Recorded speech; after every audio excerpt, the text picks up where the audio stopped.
너희 중 한 명이 날 밀었어. 누구야? 너야? 도대체 누가 날 죽이려고 한 거야? 2019년 11월 서울 강남의 한정식 식당 2층 룸에서 89학번 3반 동창회가 열렸습니다. 소주잔이 오가고 웃음소리가 터지던 그 순간 누군가 말했죠. 그때 민수만 살아있었어도. 그때 문이 열렸습니다. 역광을 받으며 선 남자의 실루엣에 모든 시선이 멈췄습니다. 이수진의 손에서 잔이 떨어져 바닥에서 산산조각 났죠. 검게 그을린 얼굴, 거친 손, 30년의 세월이 새겨진 주름. 하지만 그 눈빛만큼은 여전히 날카로웠습니다. 강민수였습니다. 30년 전 절벽 아래로 추락해 죽은 줄 알았던 그 반장이 그가 빈자리에 천천히 앉았습니다. 룸 안의 공기가 얼어붙었죠. 그리고 그의 입이 열렸습니다. 30년간 숨겨진 진실, 지금부터 시작됩니다. 여러분은 이 이야기를 어떻게 생각하시나요? 댓글로 의견을 남겨주시고 구독과 좋아요로 응원 부탁드립니다. 그럼 본격적으로 이야기를 시작하겠습니다. 1989년 여름 설악산으로 1989년 7월 12일 새벽 6시 서울 동작구의 한 인문계 고등학교 정문 앞이었습니다. 3학년 학생들이 하나둘 모여들기 시작했죠. 관광버스 2대가 교문 앞에 멈춰 서 있었습니다. 설악산 수학여행 출발일이었어요. 반장 강민수가 출석부를 들고 버스 앞에 섰습니다. 깔끔하게 빗은 머리, 단정한 교복 차림이었죠. 그는 학생들이 올 때마다 이름을 부르며 체크했습니다. 김성준 왔구나. 오민재는? 화장실 갔어요, 반장. 학생들의 목소리가 새벽 공기를 깼습니다. 부반장 박지우는 버스 트렁크 옆에 서서 짐을 정리하고 있었어요. 학생들이 건네는 배낭과 가방을 하나하나 트렁크에 실었습니다. 그의 이마에 땀이 맺혔죠. 담임 김태수 선생이 확성기를 들고 나타났습니다. 42살의 체육교사였어요. 운동복 차림에 선글라스를 쓴 그는 큰 목소리로 주의사항을 외쳤습니다. 자, 다들 들어. 버스에서 떠들지 말고 쓰레기는 각자 챙기고. 알았지? 네. 학생들이 일제히 대답했습니다. 여학생 회장 이수진이 복사한 종이 뭉치를 들고 학생들 사이를 걸어 다녔어요. 하얀 블라우스에 단정한 교복 치마를 입은 그녀는 한 명 한 명에게 조별 명단을 나눠줬습니다. 수진아, 나는 몇 조야? 잠깐만 찾아볼게. 그녀가 명단을 훑어보며 대답했습니다. 강민수가 그녀 곁에 다가와 함께 명단을 보았죠. 두 사람이 나란히 서서 무언가 확인하는 모습이 자연스러워 보였습니다. 버스 뒷좌석에서는 최동혁과 그의 친구들이 자리를 차지하고 있었어요. 검은 가죽 재킷을 입은 최동혁이 팔걸이에 다리를 올리고 앉았습니다. 키가 큰 서준호가 그 옆에 앉아 껌을 씹으며 웃었죠. 이한솔은 창밖을 보며 주머니에서 담배 한 개비를 만지작거렸습니다. 아직 불을 붙이지는 않았어요. 야, 버스에서 담배 피우지 마. 선생한테 걸려. 최동혁이 작은 목소리로 경고했습니다. 이한솔이 혀를 찼죠. 창가 자리에는 한영미가 조용히 앉아 있었습니다. 안경을 쓴 그녀는 새로 산 다이어리를 무릎에 펼쳤어요. 파란색 펜을 꺼내 첫 페이지에 또박또박 적기 시작했습니다. 수학여행 1일차 1989년 7월 12일 그녀는 주변을 둘러보며 학생들의 모습을 관찰했죠. 누가 누구와 함께 앉는지, 누가 무슨 말을 하는지 모든 것을 기억하려는 듯 천천히 눈으로 훑었습니다. 새벽 6시 30분 버스가 드디어 출발했습니다. 학생들이 환호성을 질렀어요. 엔진 소리와 함께 버스가 천천히 움직이기 시작했죠. 몇몇 학생들이 노래를 부르기 시작했습니다. 푸른 하늘 은하수. 창밖으로 서울의 거리가 지나갔습니다. 강민수는 이수진 옆자리에 앉았습니다. 그는 가방에서 여행 일정표를 꺼내 그녀에게 보여줬어요. 첫날은 케이블카 타고 권금성 가고, 둘째 날은 대청봉 등산이래. 대청봉은 힘들겠다. 높이가 얼마더라? 1700m. 괜찮아. 천천히 가면 돼. 두 사람이 웃으며 대화를 나눴습니다. 이수진이 고개를 끄덕이며 일정표를 자세히 들여다봤죠. 강민수의 어깨가 그녀의 어깨와 가볍게 닿았습니다. 몇 좌석 뒤에서 박지훈이 그 모습을 지켜보고 있었어요. 그는 창밖을 보는 척하면서도 자꾸 앞좌석을 힐끗거렸습니다. 강민수와 이수진이 웃을 때마다 그의 턱이 굳어졌죠. 주먹이 무릎 위에서 천천히 쥐어졌습니다. 또 저러고 있네. 그의 속마음이었습니다. 버스는 경춘국도를 달렸습니다. 3시간이 흘렀어요. 학생들 중 몇몇은 잠이 들었고 몇몇은 여전히 떠들고 있었습니다. 창밖으로 산들이 보이기 시작했죠. 점점 더 높고 웅장한 산들이. 오전 9시 30분 버스가 설악산 입구 주차장에 도착했습니다. 학생들이 우르르 내렸어요. 김태수 선생이 확성기를 다시 들었습니다. 자, 조별로 모여. 케이블카 타는 조는 왼쪽, 등산로 가는 조는 오른쪽. 학생들이 우왕좌왕하며 자기 조를 찾았습니다. 강민수가 출석부를 다시 확인하며 학생들을 정리했죠. 이수진이 그를 도와 학생들을 조별로 나눴습니다. 하루 종일 산을 오르고 케이블카를 타고 사진을 찍었습니다. 학생들의 얼굴에 땀과 웃음이 가득했어요. 해가 서쪽으로 기울기 시작했죠. 저녁 5시 버스가 산 중턱의 청소년 수련원에 도착했습니다. 낡은 2층 건물이었어요. 학생들이 짐을 들고 안으로 들어갔습니다. 복도는 좁았고 벽은 낡았지만 학생들의 흥분은 식지 않았죠.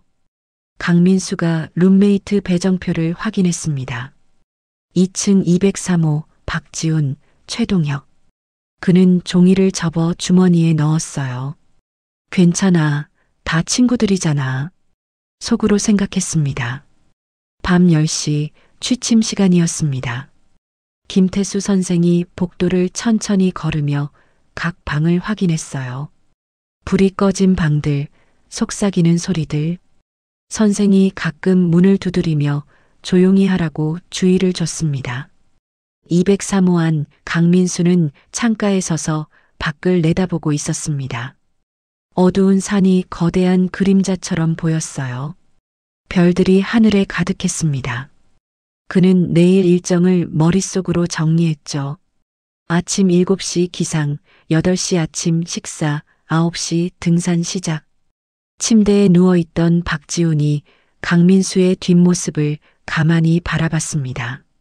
최동혁은 이미 코를 골며 잠들어 있었어요. 밤은 깊어갔습니다. 아무도 모르는 사이에 다음 날 오후 2시 학생들에게 자유시간이 주어졌습니다. 수련원 뒤편 계곡에서 물놀이를 하는 학생들, 수련원 주변을 산책하는 학생들로 나뉘었죠. 여름 햇살이 뜨거웠지만 계곡물은 차가웠습니다. 최동혁과 서준호, 이한솔은 계곡 아래에서 물을 첨벙거리며 소리를 질렀어요. 한영민은 나무 그늘 아래 앉아 다이어리에 무언가를 적고 있었습니다.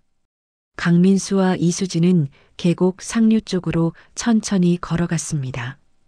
돌다리를 건너 조용한 곳에 나무 벤치가 있었어요. 두 사람이 나란히 앉았죠. 물소리만 들렸습니다. 강민수가 신발 끝으로 바닥에 자갈을 굴렸어요. 수진아. 응? 우리 대학 가서도 연락하자. 강민수의 목소리가 조심스러웠습니다. 이수진이 고개를 들어 그를 바라봤어요. 그녀의 뺨이 살짝 붉어졌습니다. 몇 초의 침묵이 흘렀죠. 그녀가 천천히 고개를 끄덕였습니다. 그래. 좋아. 강민수의 입가에 미소가 번졌어요. 이수진도 웃었습니다. 두 사람이 다시 물소리에 귀를 기울였죠. 100미터쯤 떨어진 곳, 나무 뒤에서 박지훈이 서 있었습니다. 그는 산책을 하다가 우연히 두 사람을 발견한 것이었어요.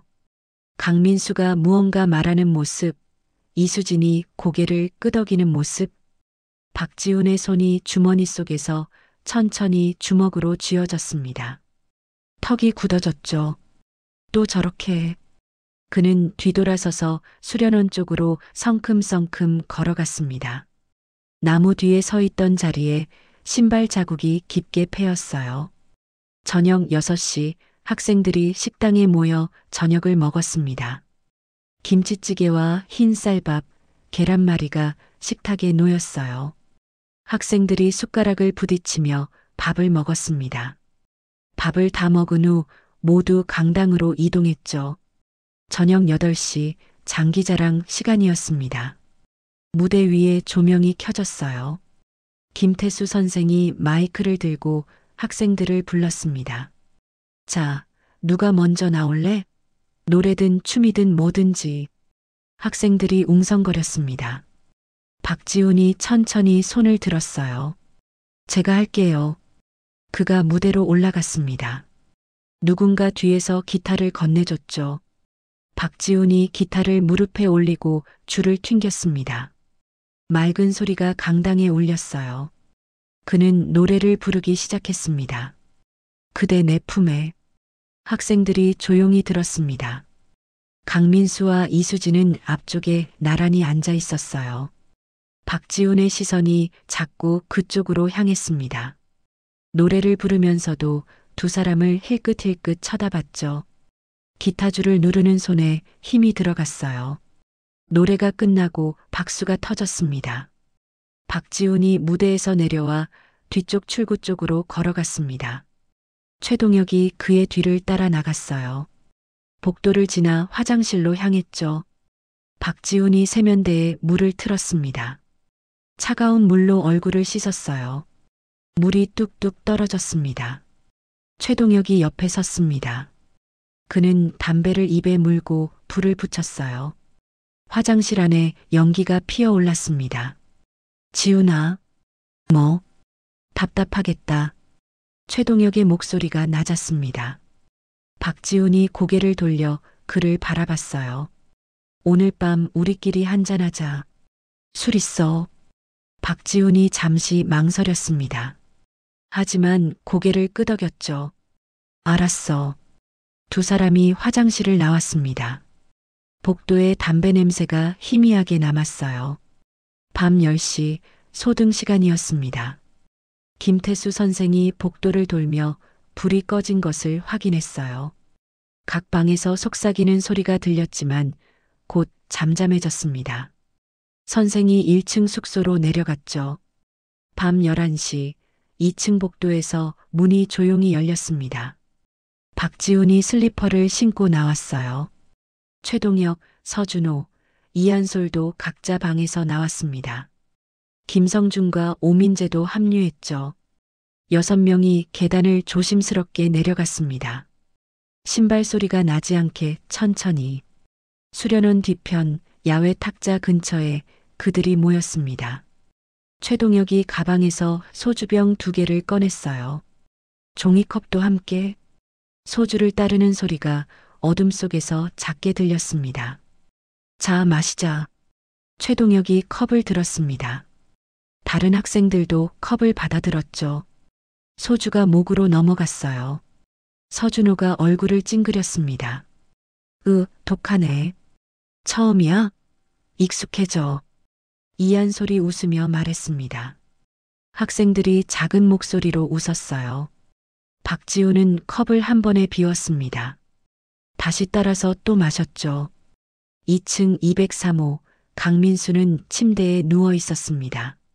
룸메이트들이 모두 나간 것을 눈치챘지만 아직 어디로 갔는지는 몰랐어요.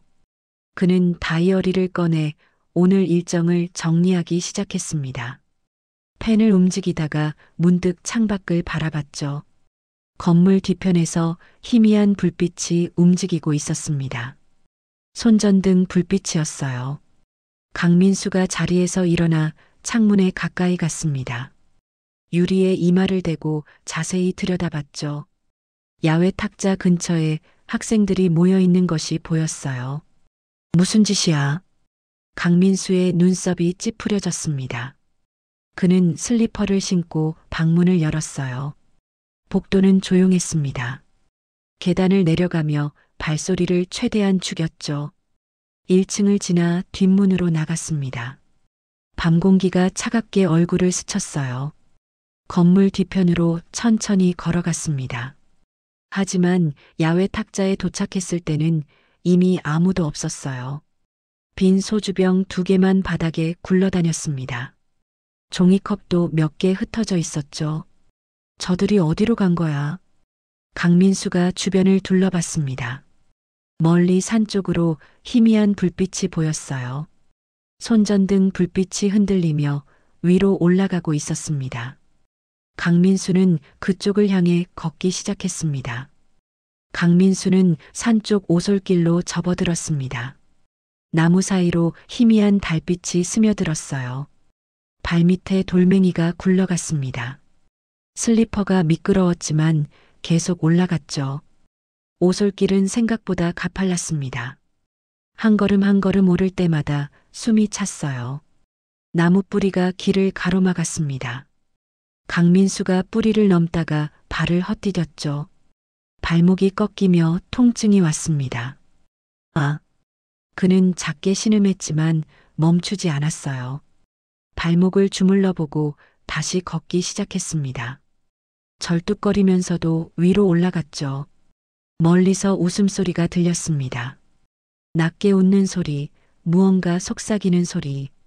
강민수가 소리가 나는 쪽으로 방향을 틀었어요. 손전등 불빛이 점점 더 가까워졌습니다. 200m쯤 올라갔을 때 나무가 끊기고 평평한 바위가 나타났습니다. 전망대였어요. 낮에는 학생들이 사진을 찍던 곳이었죠. 바위 끝은 절벽이었습니다. 아래로 70m쯤 계곡이 있었어요. 절벽 근처 바위에 2사람이 앉아 있었습니다. 박지훈과 최동혁이었죠. 담배 연기가 어둠 속에서 피어올랐어요. 그들 옆에는 빈 소주병 2개가 굴러다녔습니다. 강민수가 손전등을 켰습니다. 불빛이 2사람을 비췄어요. 박지훈과 최동혁이 깜짝 놀라 일어났습니다. 박지훈이 손에 든 담배를 황급히 바닥에 던졌죠. 발로 비벼 껐습니다. 최동혁도 담배를 주머니에 숨겼어요. 민수야. 박지훈의 목소리가 떨렸습니다. 강민수가 2사람에게 다가갔어요. 그의 얼굴은 굳어 있었습니다. 지금 뭐 하는 거야? 술 마시고 담배 피우고? 그게 우리 그냥. 최동혁이 말끝을 흐렸습니다. 강민수가 바닥에 굴러다니는 소주병을 집어들었어요. 병 안에 소주가 조금 남아 있었습니다. 선생님이 아시면 큰일 나.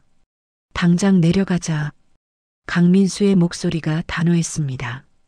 박지훈이 비틀거리며 한 걸음 앞으로 나왔어요. 술 냄새가 코를 찔렀습니다. 넌 항상 그래. 항상 이래야 직성이 풀려. 박지훈의 목소리에 짜증이 묻어났습니다. 강민수가 미간을 찌푸렸어요. 무슨 소리야? 나는 반장으로서. 반장. 반장이면 다야? 박지훈이 손을 저었습니다. 최동혁이 2사람 사이에 껴들었죠.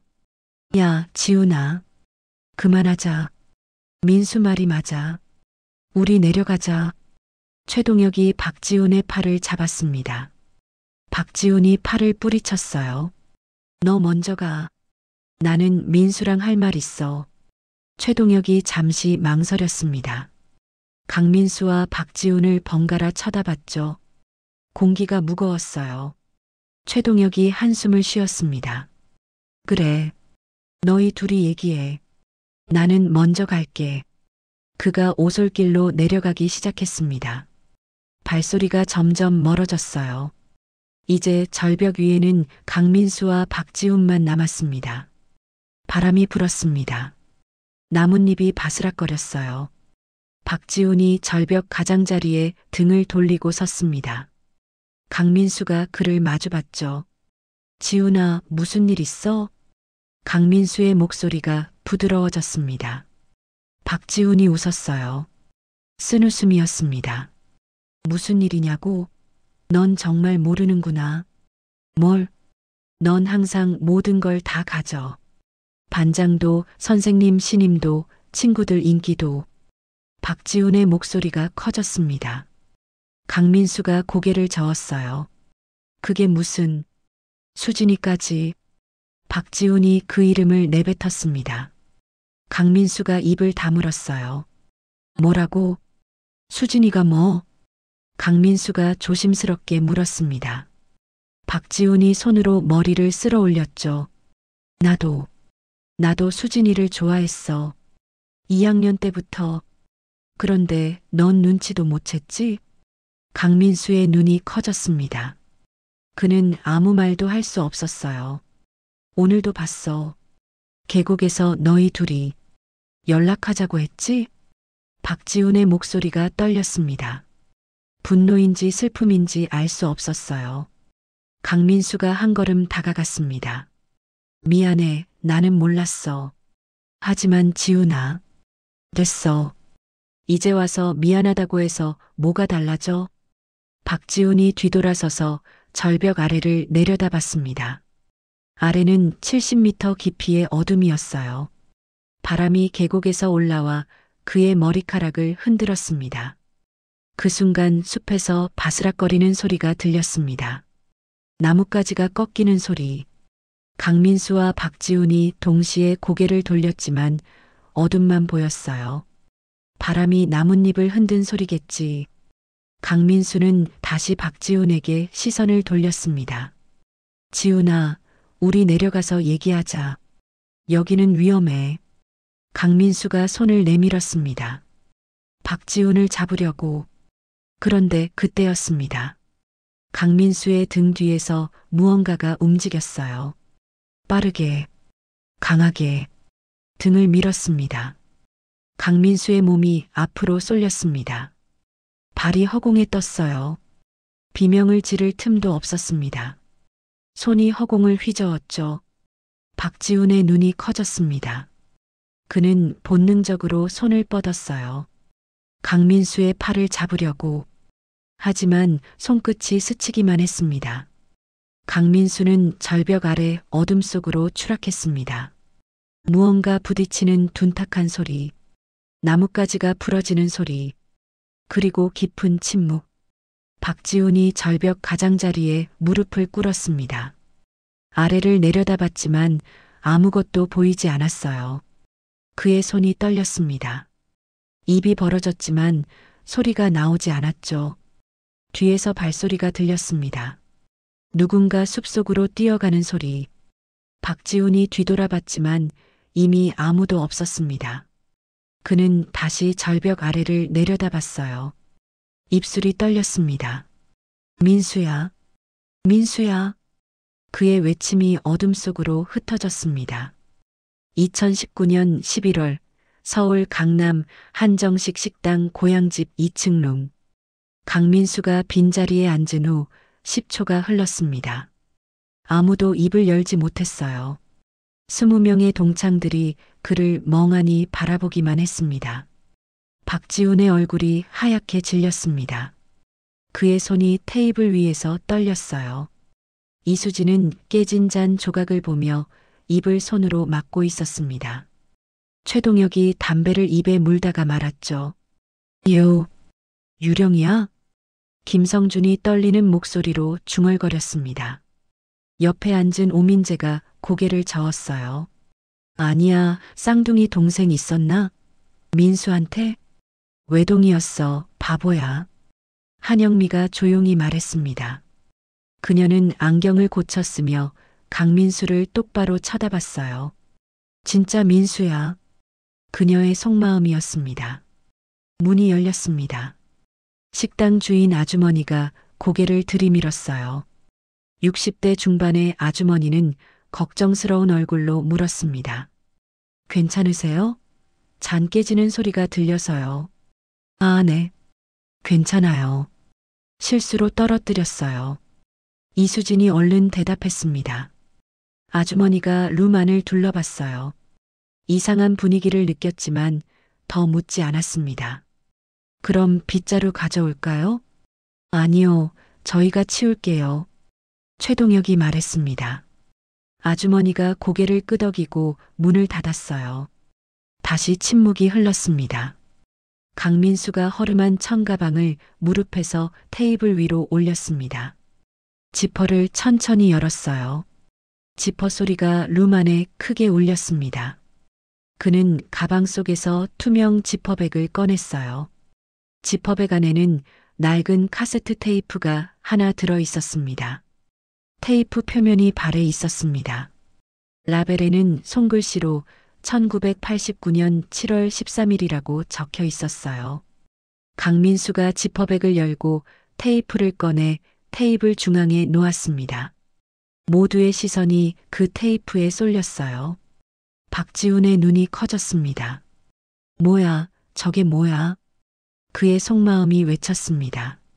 한영미가 입을 열었습니다. 그게 30년 전 그날 밤에?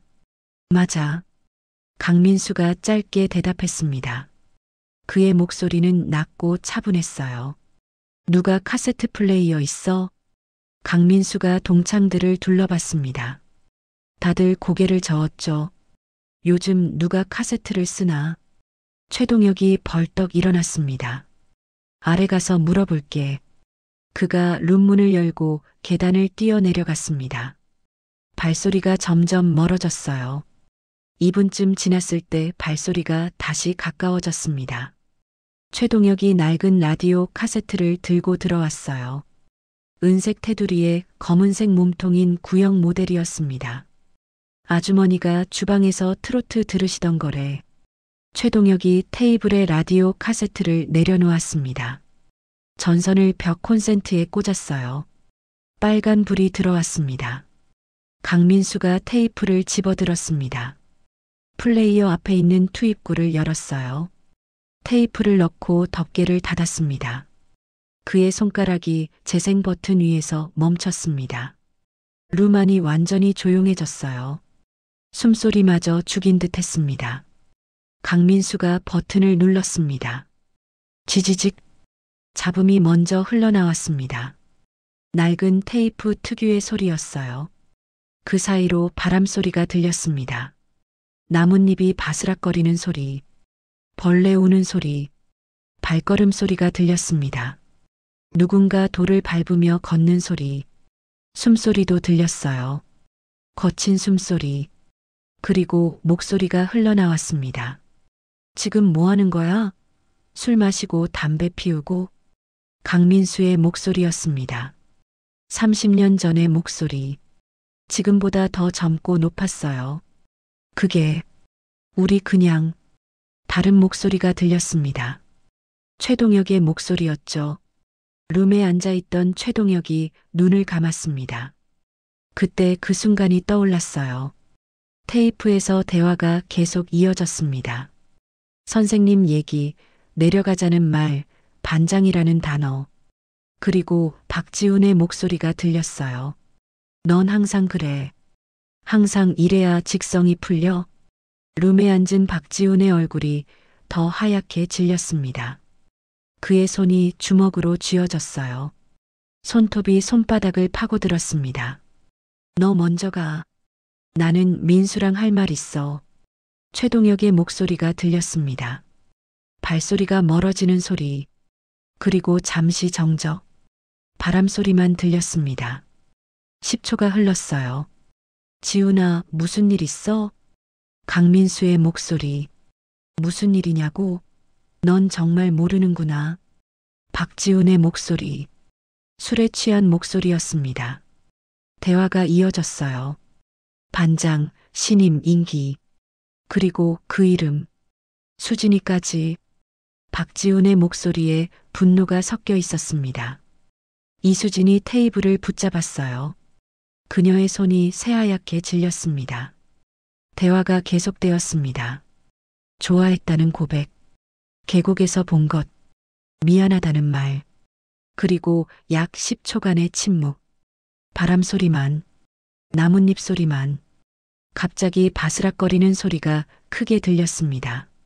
누군가 움직이는 소리, 빠른 발걸음, 그리고 속삭이는 목소리가 들렸습니다. 낮고 떨리는 목소리. 이제 끝이야, 민수야. 룸에 앉은 모든 사람이 숨을 멈췄습니다. 그 목소리는 누구의 것인가? 둔탁한 소리가 들렸습니다. 무언가 부딪히는 소리, 비명, 나뭇가지 부러지는 소리. 민수야. 박지훈의 외침이 테이프에서 흘러나왔습니다. 그리고 오열하는 소리. 아니야, 이건 사고야. 사고라고. 박지훈의 중얼거림이 작게 들렸습니다. 그리고 테이프가 끝났어요. 지지직 소리만 남았습니다. 강민수가 정지 버튼을 눌렀습니다. 룸 안이 완전한 침묵에 잠겼어요. 누구도 움직이지 못했습니다. 박지훈이 의자에서 천천히 일어났습니다. 그의 얼굴은 창백했어요. 입술이 파르르 떨렸습니다. 손도 떨렸죠. 이건, 그가 말을 더듬었습니다. 목소리가 나오지 않았어요. 강민수가 천천히 고개를 들어 박지훈을 바라봤습니다. 그의 눈빛은 차갑고 날카로웠어요. 30년간 품어온 질문. 이제 묻을 시간이었습니다. 지훈아. 강민수의 목소리가 룸 안에 울렸습니다. 모두가 숨을 죽였어요. 내가 날 밀었지? 박지훈이 두 손을 앞으로 내저었습니다. 그의 얼굴이 일그러졌어요. 아니야. 미친 소리 하지 마. 그가 소리를 질렀습니다. 룸 안의 공기가 찢어지는 것 같았어요. 다른 동창들이 움찔했습니다. 박지훈이 테이블을 짚고 앞으로 몸을 숙였습니다. 나는 먼저 내려갔어. 내가 떨어지기 전에. 그의 목소리가 떨렸습니다. 강민수는 움직이지 않았어요. 그저 박지훈을 바라보기만 했습니다. 최동혁이 일어났습니다. 야, 지훈아. 진정해. 진정하라고? 이게 진정할 일이야? 박지훈이 고개를 돌려 최동혁을 노려봤습니다. 최동혁이 한 걸음 뒤로 물러섰어요. 김성준이 작게 중얼거렸습니다. 그럼 누가? 그날 밤에 누가 더 있었어? 오민재가 물었습니다. 모두의 시선이 강민수에게 쏠렸어요. 이수진이 의자를 밀고 일어났습니다. 그녀의 다리가 휘청거렸습니다. 테이블을 짚으며 균형을 잡았어요. 그녀의 입술이 떨렸습니다. 그날 밤 이수진의 목소리가 작았습니다. 모두가 그녀를 돌아봤어요.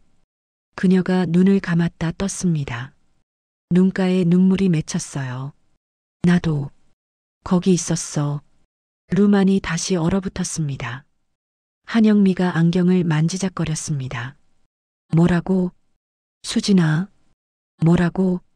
서준호가 물었습니다. 이수진이 고개를 떨궜어요. 눈물이 뺨을 타고 흘러내렸습니다. 나는 민수를 찾아서 산으로 올라갔어. 그날 밤 그녀의 목소리가 끊어졌습니다. 한 번 숨을 크게 들이마셨어요. 숲속에 숨어서 두 사람 대화를 듣고 있었어. 강민수가 눈을 감았습니다. 수진이도 있었구나. 박지훈이 입을 벌렸습니다. 수진아, 너. 미안해, 지훈아. 나는 내가 민수한테 하는 말을 듣고 화가 났어. 이수진의 목소리가 커졌습니다. 나를 두고 질투한다는 게 화가 났어. 그래서 그녀가 말을 멈췄어요. 손으로 얼굴을 가렸습니다. 어깨가 떨렸습니다. 그래서 뭐? 최동혁이 조용히 물었습니다. 이수진이 손을 내렸어요. 눈물로 범벅이 된 얼굴이 드러났습니다. 민수가 떨어진 직후 절벽 위에 지훈이만 있었어. 박지훈의 눈이 커졌습니다. 지훈이가 아래를 내려다보고 있었어. 그리고 도망쳤어. 황급히. 그건 박지훈이 변명하려 했습니다. 하지만 말이 나오지 않았어요. 그의 무릎이 꺾였습니다. 바닥에 주저앉았죠. 그건 사고였어. 나는 그냥. 그가 바닥을 짚으며 말했습니다. 민수가 균형을 잃어서. 나는 잡으려고 했어. 정말이야. 그의 목소리가 울먹였습니다. 어깨가 들썩거렸어요. 최동혁이 다가가 박지훈의 어깨에 손을 얹었습니다. 지훈아, 나는 일부러 그런 게 아니었어. 박지훈이 두 손으로 얼굴을 감쌌습니다. 오열하는 소리가 새어나왔어요. 강민수가 라디오 카세트를 다시 만졌습니다. 되감기 버튼을 눌렀어요. 테이프가 돌아가는 소리가 들렸습니다. 10초쯤 되감고 멈췄습니다. 조금 더 긴 버전이 있어. 강민수가 말했습니다. 모두가 그를 쳐다봤어요. 그가 다시 재생 버튼을 눌렀습니다. 둔탁한 소리, 비명, 나뭇가지 부러지는 소리, 그리고 박지훈의 외침. 민수야. 잠시 침묵, 숨소리, 그리고 중얼거림이 들렸습니다. 아니야. 이건 사고야. 사고라고. 박지훈의 목소리. 떨리는 목소리였습니다. 내가 뭘 한 거야? 아니야. 그의 오열이 테이프에서 흘러나왔습니다. 발소리. 도망가는 발소리. 테이프가 끝났어요. 강민수가 정지 버튼을 눌렀습니다. 한영미가 가방을 열었습니다. 낡은 다이어리를 꺼냈어요. 표지가 발에 있었습니다. 1989년이라고 적혀 있었죠. 제가 그날 밤 기록한 게 있어요. 그녀가 다이어리를 펼쳤습니다. 페이지를 넘겼어요. 7월 13일 페이지에서 멈췄습니다. 읽어볼게요. 한영미가 안경을 고쳐 쓰고 다이어리를 들었습니다. 밤 11시 34분. 지훈이가 방으로 돌아왔다. 얼굴이 하얗고 손이 흙투성이었다. 계속 떨고 있었다. 물어봤지만 대답하지 않았다. 민수는 끝내 돌아오지 않았다. 그녀가 다이어리를 내렸습니다. 룸안이 다시 조용해졌어요. 박지훈이 고개를 들었습니다. 눈물과 콧물로 얼룩진 얼굴이었어요. 미안해. 정말 미안해. 그가 강민수를 향해 무릎으로 기어갔습니다. 강민수의 발 앞에서 멈췄어요. 내가 균형을 잃어서. 나는 잡으려고 손을 뻗었어. 하지만 닿지 않았어. 박지훈의 목소리가 떨렸습니다. 너무 놀라서. 머리가 하얗게 됐어. 그래서 도망갔어. 미안해. 그가 바닥에 이마를 댔습니다. 온몸이 떨렸어요. 강민수가 천천히 고개를 저었습니다. 그의 눈빛이 부드러워졌어요. 아니야, 지훈아. 그가 말했습니다. 박지훈이 고개를 들었어요. 눈물 범벅인 얼굴로 강민수를 쳐다봤습니다. 내가 아니야. 강민수의 말에 룸 안에 다시 충격이 퍼졌습니다. 모두가 얼어붙었어요. 뭐라고? 이수진의 얼굴이 창백해졌습니다. 그녀의 손이 목으로 올라갔어요. 최동혁이 눈을 크게 떴습니다. 무슨 소리야? 최동혁이 물었습니다. 강민수가 천천히 이수진을 바라봤습니다. 그의 시선이 그녀에게 고정됐어요. 이수진이 뒷걸음질 쳤습니다. 벽에 등이 닿았습니다. 수진아. 강민수가 그녀의 이름을 불렀습니다. 그의 목소리는 차갑지 않았어요. 슬펐습니다. 그날 밤 절벽 위엔 세 사람이 있었어. 강민수의 시선이 이수진에게 고정됐습니다. 그의 눈빛은 차갑지도 따뜻하지도 않았어요. 그저 슬펐습니다. 이수진이 벽에 등을 기댄 채 고개를 저었습니다. 그녀의 손이 벽을 더듬었어요. 숨이 가빠졌습니다. 나는 숲속에 숨어 있었을 뿐이야. 그녀의 목소리가 떨렸습니다. 가까이 가지 않았어. 정말이야. 강민수가 천천히 고개를 저었습니다. 그는 테이블에 놓인 물잔을 집어들었어요. 물을 한 모금 마셨습니다. 잔을 내려놓는 소리가 조용히 울렸죠. 수진아. 그가 다시 그녀의 이름을 불렀습니다. 내가 숲에서 나왔어. 지훈이 옆에 섰을 때 이수진의 눈이 커졌습니다. 아니야. 그녀의 속마음이 외쳤습니다. 나는 뒤돌아보려고 했어. 뒤에서 누군가 움직이는 소리가 들려서 강민수가 차분히 설명했습니다. 그때 누군가 날 밀었지. 강하게. 룸 안의 모든 사람이 이수진을 바라봤습니다. 20쌍의 눈이 그녀에게 쏠렸어요. 이수진의 다리가 휘청거렸습니다. 그녀의 눈에서 눈물이 흘러내렸습니다. 볼을 타고 턱으로 떨어졌어요. 입술이 떨렸습니다. 그녀가 말을 시작했습니다. 목소리가 잠겼어요. 기침을 했습니다. 그건 실수였어. 눈물이 더 많이 흘렀습니다. 그녀가 무릎을 꿇었어요. 바닥에 손을 짚었습니다. 나는 지훈이를 밀려고 했는데 박지훈이 얼굴을 들었습니다. 그의 눈도 젖어 있었어요. 뭐라고? 최동혁이 중얼거렸습니다. 한영미가 다이어리를 가슴에 꼭 안았습니다. 이수진이 고개를 떨궜습니다. 눈물이 바닥에 떨어졌어요. 작은 물방울이 타일 바닥에 번졌습니다. 지훈이가 너한테 그런 말을 하는 걸 들었어. 그녀가 떨리는 목소리로 말했습니다. 나를 두고 질투한다고, 모든 걸 다 가져간다고. 한숨을 크게 내쉬었어요. 너무 화가 났어. 지훈이한테. 그녀가 손으로 얼굴을 닦았습니다. 하지만 눈물은 계속 났어요. 그래서 숲에서 나갔어. 지훈이를 밀려고. 박지훈이 입을 벌렸습니다. 말이 나오지 않았어요. 하지만 너무 어두웠어. 달빛도 없었고. 이수진의 목소리가 점점 작아졌습니다. 두 사람이 서 있는 게 보였는데 누가 누군지 정확히 몰랐어. 그녀가 손으로 바닥을 쳤습니다. 둔탁한 소리가 났어요. 지훈이라고 생각했어. 절벽 가까이 있던 사람이. 강민수가 눈을 감았습니다. 그날 밤이 떠올랐어요. 어둠 속에서 뒤돌아보려던 순간 등을 밀던 그 손.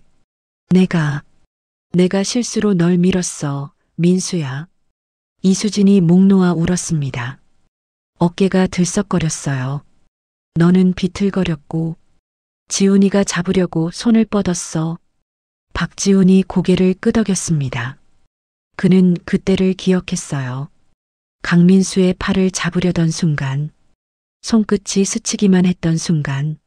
하지만 늦었어. 너는 떨어졌어. 이수진이 바닥에 이마를 댔습니다. 온몸이 떨렸어요. 나는 겁이 났어. 너무 겁이 나서 숲속으로 뛰어갔어. 그녀가 말을 이었습니다. 수련원으로 돌아가서 방에 들어가서 이불을 뒤집어 썼어.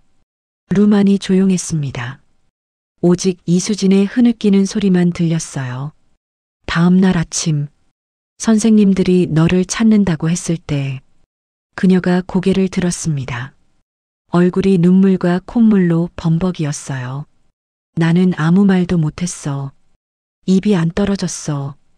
한영미가 다이어리에서 손을 떼고 이수진을 바라봤습니다. 최동혁이 한숨을 쉬었어요.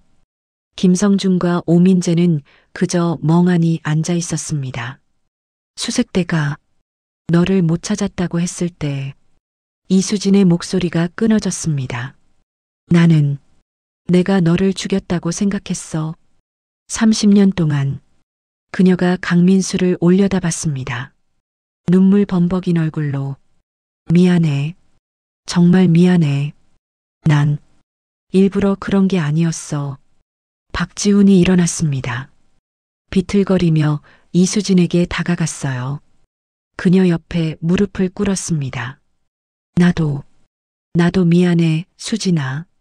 그의 목소리도 떨렸습니다. 나는 민수가 떨어질 때 잡으려고 했어. 정말이야. 그가 손을 뻗어 허공을 휘저었습니다. 그때처럼. 하지만 닿지 않았어. 손끝이 스치기만 했어. 박지훈도 눈물을 흘렸습니다. 너무 놀라서 머리가 하얗게 됐어. 아무 생각도 안 났어. 두 사람이 바닥에서 서로를 부둥켜 안고 울었습니다. 30년간 각자 품어온 죄책감이 터져나왔어요. 강민수가 의자에서 일어났습니다. 천천히 두 사람에게 걸어갔어요. 그들 앞에 섰습니다. 나도 알아. 강민수가 말했습니다. 그의 목소리는 부드러웠어요. 둘 다 일부러 그런 게 아니란 걸. 박지훈과 이수진이 고개를 들었습니다. 강민수를 올려다봤어요. 지훈이는 날 죽이려던 게 아니었어. 수진이도 마찬가지고. 그가 눈을 감았습니다. 깊은 한숨을 쉬었어요. 그래서 30년이 걸렸어. 이 자리에 오기까지. 강민수가 눈을 떴습니다. 진실을 알면서도 너희를 용서할 수 있을 때까지. 루만이 또다시 조용해졌습니다. 하지만 이번엔 다른 침묵이었어요. 평화로운 침묵. 최동혁이 얼굴을 손으로 가렸습니다. 그의 어깨가 흔들렸어요. 한영미가 안경을 벗어 눈가를 닦았습니다. 김성준이 코를 훌쩍였어요. 오민재가 천장을 올려다보며 눈물을 참았습니다. 서준호와 이한솔도 고개를 숙였습니다. 루만의 모든 사람이 눈물을 흘렸어요. 30년 전 그날 밤의 진실. 이제야 밝혀진 진실. 강민수가 무릎을 꿇었습니다. 박지훈과 이수진과 같은 높이가 됐어요. 그는 두 사람의 어깨에 손을 얹었습니다. 이제 끝이야. 그가 조용히 말했습니다. 박지훈과 이수진이 다시 울음을 터뜨렸어요. 강민수도 눈을 감았습니다. 그의 눈가에도 눈물이 맺혔습니다. 세 사람이 서로를 껴안았습니다. 30년 만의 화해, 30년 만의 용서. 룸박 복도에서 발소리가 들렸습니다. 문이 천천히 열렸어요. 젊은 여성이 문 앞에 섰습니다. 27살쯤 되어 보였어요. 강민수를 닮은 눈, 강민수를 닮은 코, 강민아였습니다. 그녀가 룸 안을 둘러봤습니다. 바닥에 무릎 꿇고 서로를 껴안은 세 사람, 눈물 흘리는 동창들.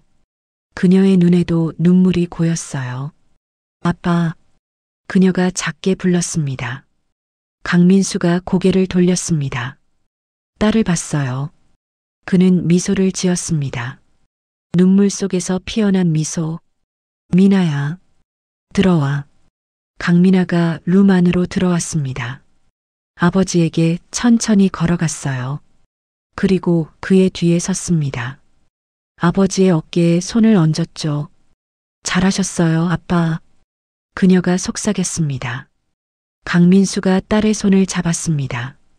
따뜻했어요. 룸 안의 시간이 천천히 흘렀습니다. 30년 전 멈춰버렸던 시간이 이제야 다시 흐르기 시작했습니다. 강민수가 의자로 돌아가 앉았습니다. 강민아가 아버지 옆에 섰어요. 박지훈과 이수진도 각자 자리로 돌아갔습니다. 두 사람의 얼굴은 여전히 눈물로 젖어 있었어요. 룸 안의 동창들이 강민수를 바라봤습니다. 궁금증이 가득한 눈빛이었죠. 어떻게 살아남았을까? 왜 30년이나 걸렸을까? 강민수가 물잔을 들었습니다. 물을 천천히 마셨어요. 잔을 내려놓고 입을 열었습니다. 나는 절벽 아래 나무에 걸렸어요. 그의 목소리가 조용히 울렸습니다. 모두가 숨을 죽이고 들었어요. 소나무였어요. 절벽 중간쯤에 자라고 있던 강민수가 눈을 감았습니다. 그날이 떠올랐어요. 떨어지면서 나뭇가지들이 몸을 스쳤어요. 온몸이 긁혔죠. 그가 팔을 걷어 올렸습니다. 긴 흉터가 보였어요. 가늘고 하얀 선들, 소나무 굵은 가지가 등을 받쳐줬어요. 그게 아니었으면 말을 멈췄습니다. 다시 물을 마셨어요. 다리가 부러졌어요. 왼쪽 다리, 갈비뼈도 2대 나갔고 한영미가 입을 손으로 막았습니다. 최동혁이 눈살을 찌푸렸어요. 나무에 매달린 채로 정신을 잃었어요. 얼마나 지났는지 몰라요. 강민수가 천천히 말을 이었습니다. 깨어났을 때는 아침이었어요. 햇빛이 눈부셨죠. 그가 눈을 떴습니다. 아래를 봤어요. 10m쯤 더 떨어져 있었던 게 계곡이었어요. 박지훈이 몸을 떨었습니다. 그때 그 절벽 70m 아래 나무에서 내려갔어요. 팔로만 움직였죠. 다리는 쓸 수 없었으니까. 강민수가 팔을 내려다봤습니다. 손바닥에도 흉터가 있었어요. 1시간쯤 걸려서 바닥에 닿았어요. 그리고 계곡을 향해 기어갔죠. 이수진이 눈물을 또 흘렸습니다. 얼마나 아팠을까. 계곡물을 마셨어요. 너무 목이 말랐거든요. 강민수가 미소를 지었습니다. 쓴웃음이었어요. 그리고 또 정신을 잃었어요. 물가에서 강민아가 아버지의 어깨를 꼭 잡았습니다. 그녀의 눈에도 눈물이 맺혔어요. 이틀쯤 그렇게 있었나 봐요. 정신 잃었다 깨고 또 잃고. 강민수가 한숨을 쉬었습니다. 셋째 날 아침 누군가 날 발견했어요. 최동혁이 앞으로 몸을 숙였습니다. 김판수 할아버지였어요. 70대였죠. 강민수가 말을 이었습니다. 산속에서 혼자 사시던 분이었어요. 외부와 단절된 채 한영미가 다이어리를 펼쳤습니다. 뭔가 적을 준비를 했어요. 할아버지가 날 업어서 오두막으로 데려갔어요. 1시간을 걸어서 강민수의 목소리에 감사함이 묻어났습니다. 오두막은 산 깊숙한 곳에 있었어요. 나무로 지은 작은 집이었죠. 그가 눈을 감았습니다. 그 오두막이 떠올랐어요. 할아버지가 날 치료해줬어요. 다리를 고정시키고 약초를 다려 먹이고. 강민수가 다리를 내려다봤습니다. 3개월이 걸렸어요. 다시 걸을 수 있을 때까지. 루만이 조용했습니다. 모두가 귀를 기울이고 있었어요. 회복되고 나서 처음엔 돌아가려고 했어요. 강민수가 고개를 들었습니다. 하지만 할아버지가 가끔 마을에서 가져오시던 신문을 봤어요. 그의 목소리가 떨렸습니다. 내 기사가 있었어요. 수학여행 중 실종된 고3 학생, 시신 발견 못해. 이수진이 흐느꼈습니다. 박지훈이 고개를 숙였어요.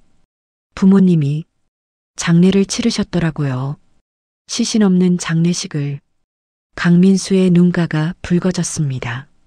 사진이 실려 있었어요. 아버지랑 어머니가 빈관 앞에서 우시는. 그가 주먹을 쥐었습니다. 그 사진을 보는데 숨이 안 쉬어. 딸 강민아가 아버지의 등을 쓰다듬었습니다.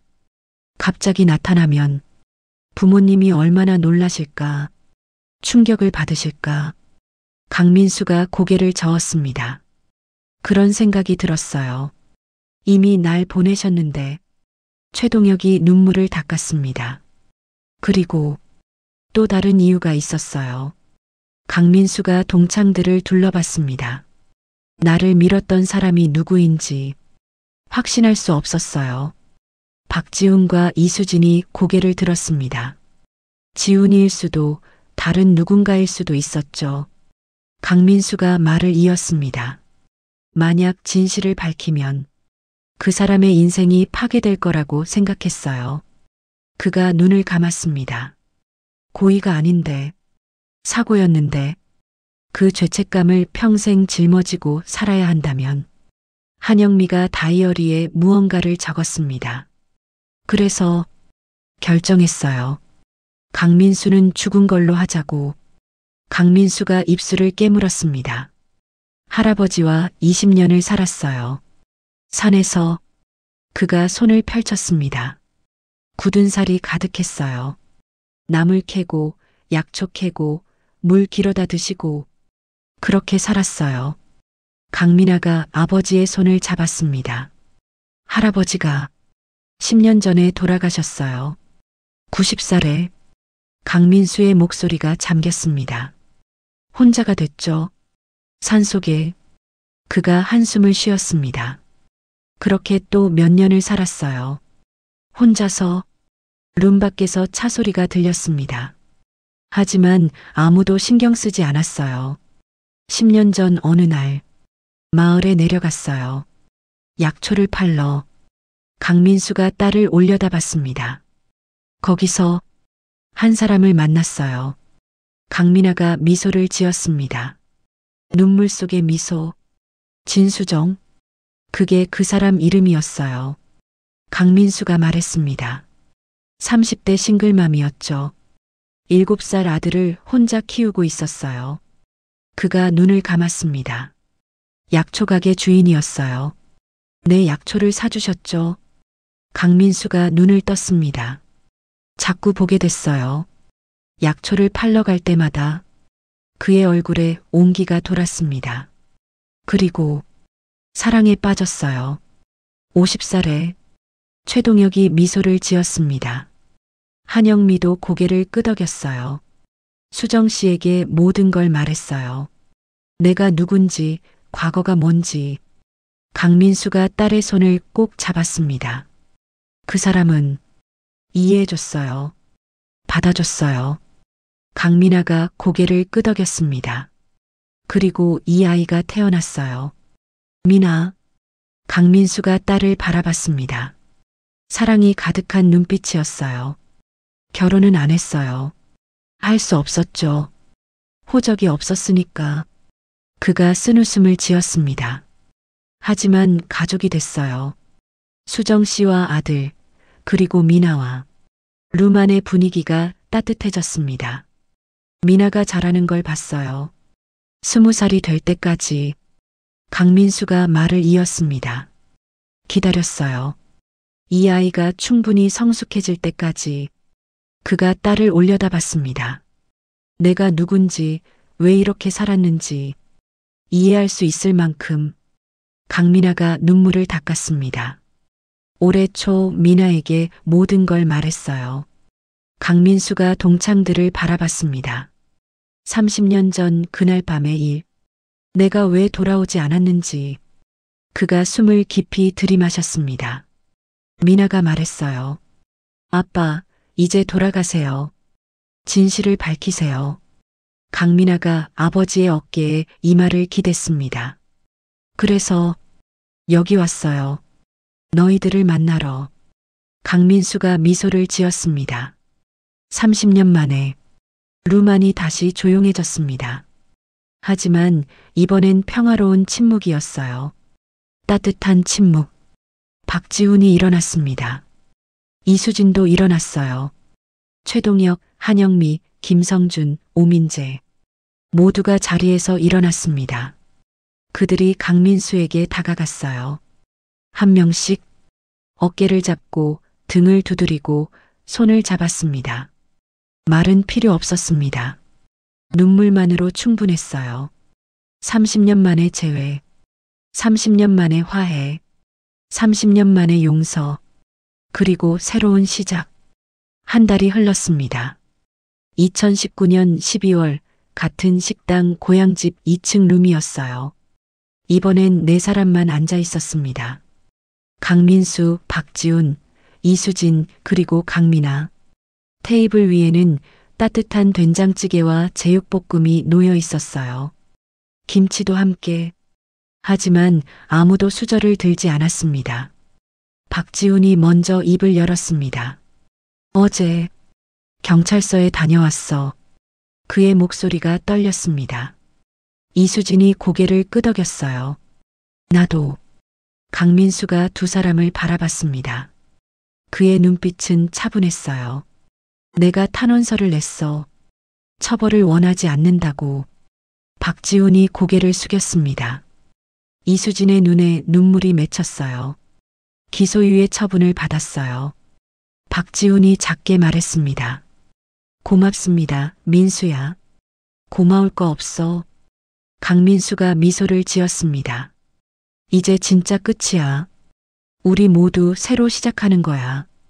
이수진이 눈물을 닦았습니다. 강민아가 티슈를 건넸죠. 고마워요. 이수진이 강민아에게 말했습니다. 좋은 딸을 두셨어요. 강민수가 딸의 손을 잡았습니다. 따뜻했어요. 박지훈이 물잔을 들었습니다. 나 회사 그만뒀어. 세 사람이 그를 쳐다봤습니다. 임원 자리도 내려놓고 이제 상담센터에서 자원봉사 시작했어. 그가 물을 한 모금 마셨어요. 청소년들 상담하는 거. 내가 할 수 있는 일이 그거더라고. 강민수가 고개를 끄덕였습니다. 잘했어, 지훈아. 이수진도 말했습니다. 나는 학교에서 아이들한테 진실의 중요성을 더 강조하게 됐어. 그녀가 손을 가지런히 모았어요. 거짓말이 얼마나 무서운지, 침묵이 얼마나 사람을 괴롭히는지. 강민아가 고개를 끄덕였습니다. 좋은 선생님이시네요. 이수진이 쓴웃음을 지었습니다. 이제야 좋은 선생님이 되려고 노력하는 거죠. 네 사람이 밥을 먹기 시작했습니다. 조용했지만 편안한 식사였어요. 30년 만에 찾은 평화. 식사를 마친 후 네 사람이 식당을 나섰습니다. 계단을 내려가는데 최동혁이 1층 입구에서 기다리고 있었어요. 민수야. 그가 손을 흔들었습니다. 강민수가 미소를 지으며 다가갔어요. 동혁아, 생각해봤어? 최동혁이 물었습니다. 내 식당에서 일하는 거. 강민수가 고개를 끄덕였습니다. 미나랑 상의했어. 하겠어. 최동혁의 얼굴이 환해졌습니다. 진짜? 고마워, 민수야. 그가 강민수의 손을 꽉 잡았어요. 다음 주부터 나와. 주방일 가르쳐 줄게. 강민수가 웃었습니다. 30년 만에 다시 친구들 사이로. 며칠 후 강민수는 혼자 버스를 탔습니다. 경기도 어느 작은 마을로 향하는 버스였어요. 창밖으로 겨울 풍경이 지나갔습니다. 2시간을 달려 작은 버스 정류장에 내렸습니다. 산 중턱에 공동묘지가 보였어요. 강민수가 천천히 언덕을 올라갔습니다. 묘비가 줄지어 서 있었습니다. 그는 한참을 걸었어요. 그리고 2개의 묘 앞에서 멈췄습니다. 망 강덕수, 망 이경희, 부모님의 묘였습니다. 강민수의 다리가 휘청거렸어요. 무릎을 꿇었습니다. 땅바닥에 이마를 댔죠. 아버지, 어머니. 그의 목소리가 떨렸습니다. 늦었습니다. 너무 늦었어요. 눈물이 땅에 떨어졌습니다. 살아있었어요, 저. 살아있었는데. 그의 어깨가 흔들렸습니다. 왜 진작 오지 않았는지. 용서해 주세요. 한참을 그렇게 엎드려 있었습니다. 바람이 불었어요. 나뭇잎이 바스락거렸습니다. 마치 부모님이 괜찮다고 이해한다고 말하는 것 같았어요. 강민수가 천천히 고개를 들었습니다. 눈물을 닦았어요. 묘 앞에 꽃을 놓았습니다. 손녀 있어요. 미나라고 해요. 예쁜 아이예요. 그가 미소를 지었습니다. 다음엔 데리고 올게요. 강민수가 일어났습니다. 한 번 더 절을 했어요. 그리고 천천히 언덕을 내려갔습니다. 다음 주 89학번 3반 동창회가 또 열렸습니다. 이번엔 20명이 넘게 모였어요. 강민수도 함께. 최동혁이 소주잔을 들었습니다. 자, 건배. 건배. 모두의 목소리가 룸을 가득 채웠습니다. 웃음소리가 터졌어요. 30년 전 그때처럼. 하지만 더 따뜻했습니다. 한영미가 가방에서 원고 뭉치를 꺼냈습니다. 여러분, 이거 보여드릴게요. 그녀가 첫 장을 펼쳤어요. 30년간의 침묵이라는 소설 쓰고 있어요. 민수 오빠 허락 받았어요. 강민수가 고개를 끄덕였습니다. 우리 이야기가 누군가에게 도움이 되면 좋겠어요. 한영미가 말했습니다. 진실을 숨기고 사는 게 얼마나 힘든지, 용서가 얼마나 중요한지, 모두가 조용히 고개를 끄덕였습니다. 김성준이 일어났습니다. 우리 한 달에 한 번씩 모이자.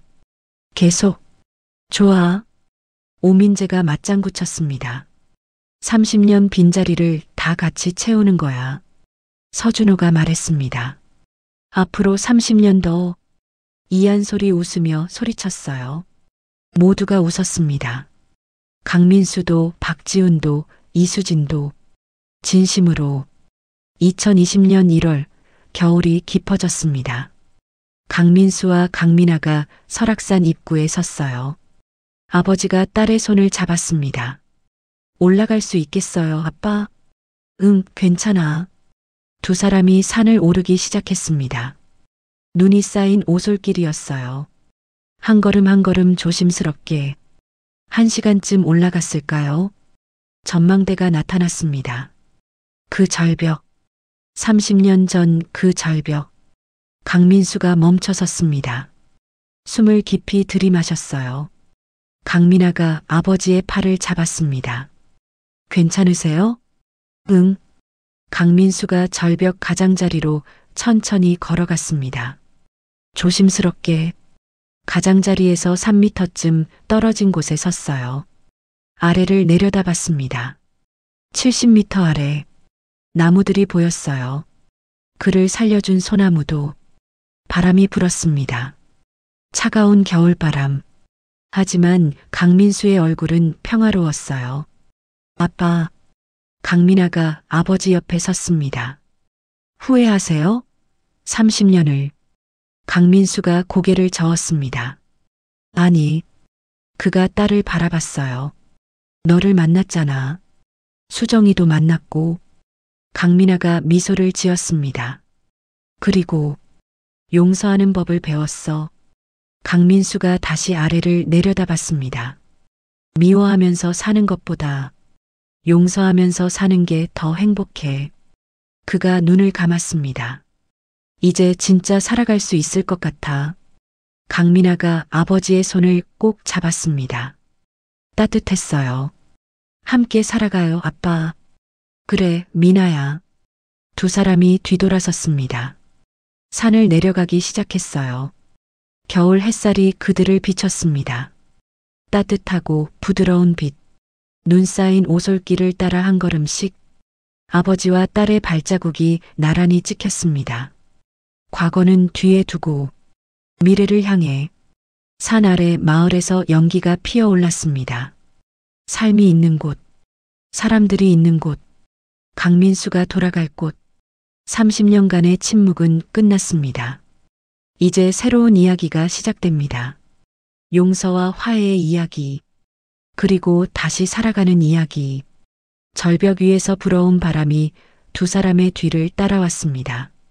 마치 작별 인사처럼. 안녕이 과거여. 안녕 미래여. 진실을 숨기고 사는 것보다 용기 내어 밝히는 것이 더 힘들지만 결국 그것만이 진정한 자유를 가져다 줍니다. 용서는 상처 입은 사람만을 위한 게 아니라 상처 준 사람도 함께 치유합니다. 여러분은 이 이야기를 보며 무엇을 느끼셨나요? 댓글로 여러분의 생각을 나눠주세요. 그리고 구독과 좋아요로 더 많은 이야기를 함께 해주시면 감사하겠습니다.